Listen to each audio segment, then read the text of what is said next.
Hey Todd, How you going? tell me what happened here. What was here?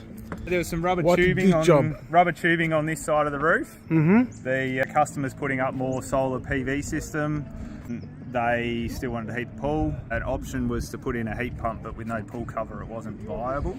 So we've identified a couple of different roof spaces that we can fit solar heating on, getting the same result as what he had before without the power consumption. But the south side, how is it? South side will work anywhere between late September, early October.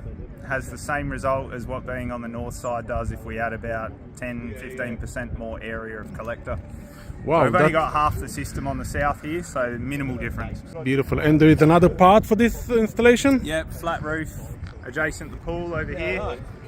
Half the system over that. And over here we have the PV already done, and they're gonna do it over here More as well. PV in this area to add to what's already here. Okay, thank you.